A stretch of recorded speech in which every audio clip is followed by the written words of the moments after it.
Aujourd'hui, Marlon raconte C'est quoi l'histoire? l'étrange maison dans les bois.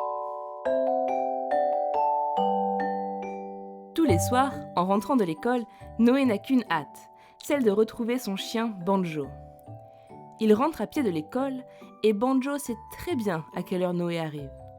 D'habitude, il se poste toujours devant le portail, les deux pattes posées dessus, remuant la queue, prêt à accueillir Noé avec ses aboiements de joie. Dès que Noé entre dans la cour, c'est la fête. Banjo lui saute dessus pour lui faire de grosses léchouilles bien baveuses et lui tourne autour en sautillant comme un cabri jusqu'à ce que Noé pose enfin son sac et parte jouer avec lui. Les jeux avec Banjo, c'est comme un rituel et Noé adore gratouiller le ventre de son chien qui se roule par terre, les quatre pattes en l'air en glapissant de bonheur. En général, les deux compères se calment un peu le temps de faire les devoirs, de dîner avec les parents, puis la soirée finit toujours dans le canapé, Noé englouti entre les gros coussins et enseveli sous le poids de Banjo pour un dernier câlin du soir. Il faut dire que Banjo n'est pas une petite peluche. C'est un grand chien marron à reflets argentés, avec de grands yeux verts qui regardent Noé avec amour et tendresse. Un soir, comme tous les soirs, Noé rentrait de l'école avec enthousiasme, prêt à valser avec son ami. Mais, à l'approche de la maison, quelque chose semblait différent. Il n'entendait pas les aboiements de Banjo et ne voyait pas ses pattes dépasser du portail. Il rentra alors directement dans la maison et appela son chien. « Banjo! Allez, Banjo, viens, mon chien !» Mais rien. Pas de chien qui traverse la maison en courant, pas d'aboiement, rien. Entendant que leur fils était rentré, les parents de Noé s'avancèrent vers lui tranquillement pour lui faire un bisou sur la joue. « Ça va, mon grand ? Viens t'asseoir avec nous, on a quelque chose à te dire, » lui dit sa maman de sa douce voix. Ils s'assirent alors tous les trois sur le canapé du salon, mais Noé ne se sentait pas rassuré. « Noé, quand je suis rentrée du travail ce matin, Banjo n'était pas très bien. Il était couché par terre, il n'avait pas touché à sa gamelle et ne s'était pas levé pour me faire la fête. » Sa maman parlait d'une drôle de voix, et d'ailleurs, rien n'était tout à fait normal dans cette discussion, puisque Banjo faisait toujours la fête et était terriblement gourmand. Je l'ai donc pris avec moi dans la voiture, je l'ai amené chez le vétérinaire pour savoir ce qui n'allait pas, et le vétérinaire s'est occupé de lui. Banjo était en fait malade, Noé. Alors, le vétérinaire lui a donné des médicaments pour le soulager. Je l'ai caressé longtemps. On a discuté un peu, le vétérinaire et moi, et pendant ce temps, Banjo s'est endormi. Il s'est endormi très fort et ne s'est pas réveillé. À ces mots, Noé sentit comme une vague monter à l'intérieur de lui, envahir sa gorge et se déverser dans ses yeux. « Mais n'importe quoi !» dit Noé d'une voix tremblante, à la fois pleine de colère et de désespoir. « C'est pas vrai ce que tu dis, maman. Je veux voir Banjo !» Les yeux de ses parents suffirent à faire comprendre à Noé qu'il ne mentait pas. On pouvait lire la peine sur leur visage. Noé courut se réfugier dans sa chambre, pleurant tout son chagrin. Banjo était parti.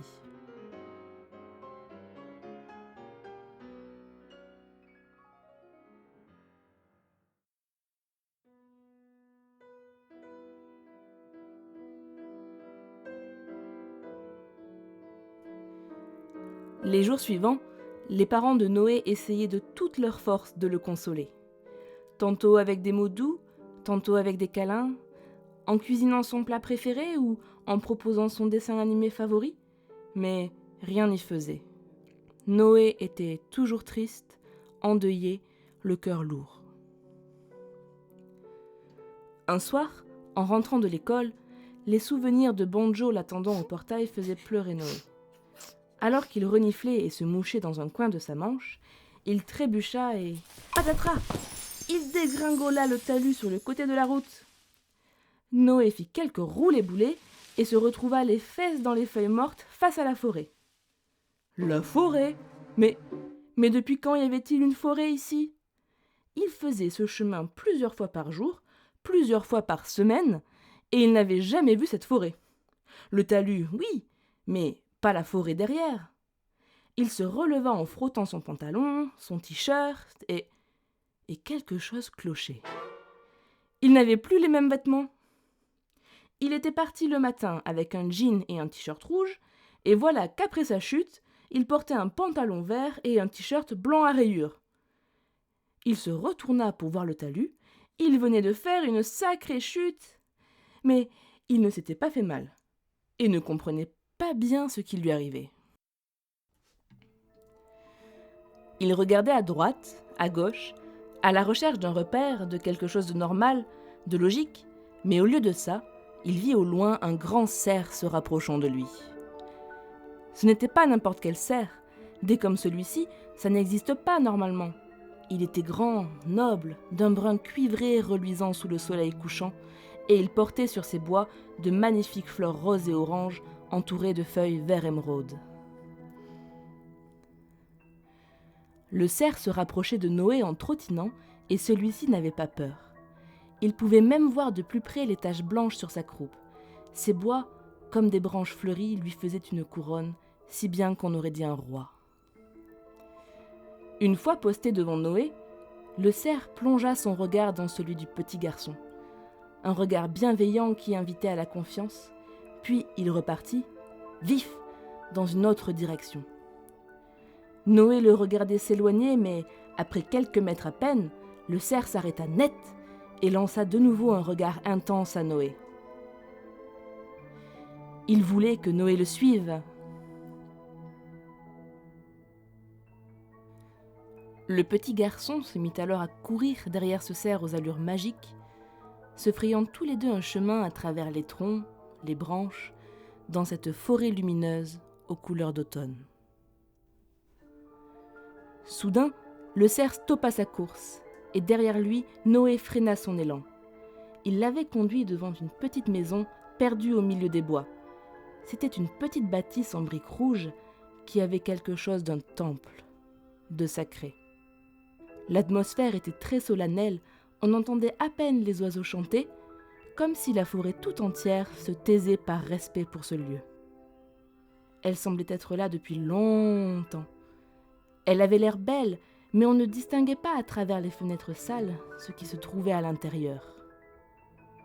Le cerf s'approcha de la porte entr'ouverte et la poussa d'un coup de sabot.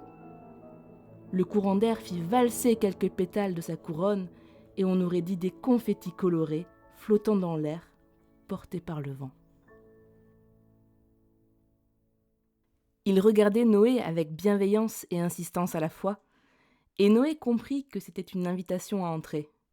En fait, Noé se sentait à l'aise avec ce cerf, comme s'il se connaissait quelque part. Il s'approcha du pas de la porte, l'ouvrit un peu plus grand et entra. Dès qu'il fut dedans, le cerf repartit à grandes enjambées à travers bois. Noé entreprit alors d'inspecter cette drôle de maison. Il avait un sentiment étrange, comme s'il était déjà venu. Pourtant, il savait bien que ce n'était pas le cas, puisqu'il n'avait jamais repéré cette forêt extraordinaire jusqu'alors. Mais tout de même, l'odeur lui était familière, les formes aussi, les couleurs. Il s'avança et commença par ouvrir les fenêtres pour faire entrer la lumière et l'air frais de la forêt dans cette maison poussiéreuse. Noé se sentait bien ici. Il y avait des étagères sur les murs, un grand fauteuil à bascule dans un coin, et au milieu de la seule et unique pièce, un grand présentoir, une sorte de colonne sur laquelle une cloche de verre était posée. Noé s'approcha pour voir de plus près ce que la cloche recouvrait, et plus il s'approchait, plus il sentait monter en lui une sorte de frisson d'excitation, de vibration même. Quand il arriva à hauteur de la colonne, il vit sous la cloche une belle machine, quelque chose de précieux qui ressemblait à un trésor, mais quelque chose de cassé, brisé en 1000 morceaux. Il souleva alors la cloche pour prendre dans ses mains les morceaux, les assembla pour voir de quel objet il pouvait bien s'agir et... Un long frisson lui parcourut tout le corps. C'était un cœur qui essayait de battre malgré tout, même brisé. Alors, vite, Noé se mit à chercher de quoi le réparer.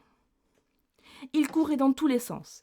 Il vidait les tiroirs, soulevait le tapis, fouillait les étagères. Il allait bien trouver du scotch, de la colle, des agrafes ou quelque chose comme ça. Il fallait à tout prix le réparer. Tout tout à coup, il entendit du bruit. Un bruit qui ne venait pas de la maison et du bazar qu'il était en train de mettre, non, mais un bruit qui venait de l'extérieur, comme des pas dans les feuilles. Des pas lents qui faisaient le tour de la maison. Le bruit se rapprochait de la porte et soudain, une ombre fit son apparition sur le seuil de la maison. C'était un loup. Un loup se tenait devant la porte. C'était impressionnant et pourtant Noé n'avait pas peur. Il laissa le loup rentrer tranquillement. Quand le loup se trouva dans la lumière, Noé vit qu'il avait un beau pelage marron argenté et de grands yeux verts pleins d'amour et de tendresse. Il tenait dans sa gueule une ficelle qu'il déposa aux pieds de Noé. C'était pile poil ce qu'il lui fallait pour réparer le cœur. Il assembla les morceaux ensemble avec 8 tours de ficelle tout autour, fit un nœud solide et... Ça y est, le cœur était réparé. Il tenait et il battait à nouveau, ample et fort. Le loup, qui se tenait jusqu'alors debout devant Noé, se laissa rouler sur le côté, puis sur le dos, pour finalement se retrouver les 4 pattes en l'air. Noé se jeta sur lui pour le gratouiller, le câliner, recevoir en retour de grosses léchouilles bien baveuses, tout ça entrecoupé de jappements de joie et de bonheur. C'était la fête entre deux. Noé serra très fort le loup contre lui. Ils restèrent comme ça quelques minutes à profiter, à respirer l'un contre l'autre. Noé sentait ses poils tout doux contre sa joue. Au bout d'un moment, qui leur avait semblé une éternité, ils se relevèrent et le loup frotta sa tête sous les mains de Noé, lui lançant un dernier regard vert plein d'amour et de tendresse. Il retourna vers la porte de la maison et repartit dans la forêt, là d'où il venait. Noé le regarda s'éloigner calmement. Il savait que ce moment resterait gravé en lui pour toujours. Quand le loup fut parti, Noé baissa les yeux au sol et... Oh non, la ficelle, elle était par terre. Il se précipita vers la colonne sur laquelle il avait déposé le cœur pour vérifier s'il était toujours là. Et, surprise, il était là, sans ficelle pour le faire tenir, réparé. Les morceaux étaient recollés comme par magie. On pouvait voir les brèches consolidées comme des cicatrices dorées. On aurait dit une œuvre d'art. Il était encore plus beau qu'avant, comme un précieux trésor vivant. Noé prit soin de le recouvrir de la cloche de verre pour le protéger, remit tranquillement de l'ordre dans la maison et sortit en refermant porte et fenêtre derrière lui. Dehors, le cerf à la couronne de fleurs l'attendait pour lui montrer le chemin du retour. Ils traversèrent à nouveau la forêt flamboyante sous les rayons du soleil, les pétales rose-orangés du cerf voltigeaient dans les airs et Noé profitait de ce spectacle féerique, heureux. Devant le talus où Noé avait dégringolé, le cerf lui fit la courte échelle pour qu'il puisse grimper, en s'accrochant aux racines du sol, en posant les pieds sur les pierres et... Hop ! Noé était de nouveau sur la route, entre l'école et la maison. Il se retourna pour voir la forêt d'en haut, mais elle avait disparu. Et avec elle, le grand cerf magique. Il regarda ses vêtements, c'étaient de nouveau ceux qu'il avait mis ce matin-là pour aller à l'école. Le soleil commençait à tomber, il devait être tard. Alors Noé courut vers sa maison et se dépêcha de rentrer. « Noé ? Noé, c'est toi ?» dirent ses parents en se précipitant vers la porte d'entrée qui venait de s'ouvrir. « On s'est fait tellement de soucis. Mais qu'est-ce qui t'est arrivé ? Où étais-tu » Et alors que Noé avait passé ses derniers jours sans dire un mot, la mine triste et les larmes aux yeux, il répondit calmement à ses parents en souriant. « Ne vous inquiétez pas, je vais bien, ça va mieux. » Il prit ses parents dans ses bras, blottit sa tête contre eux et les serra fort, le sourire aux lèvres. Il avait enfin le cœur léger.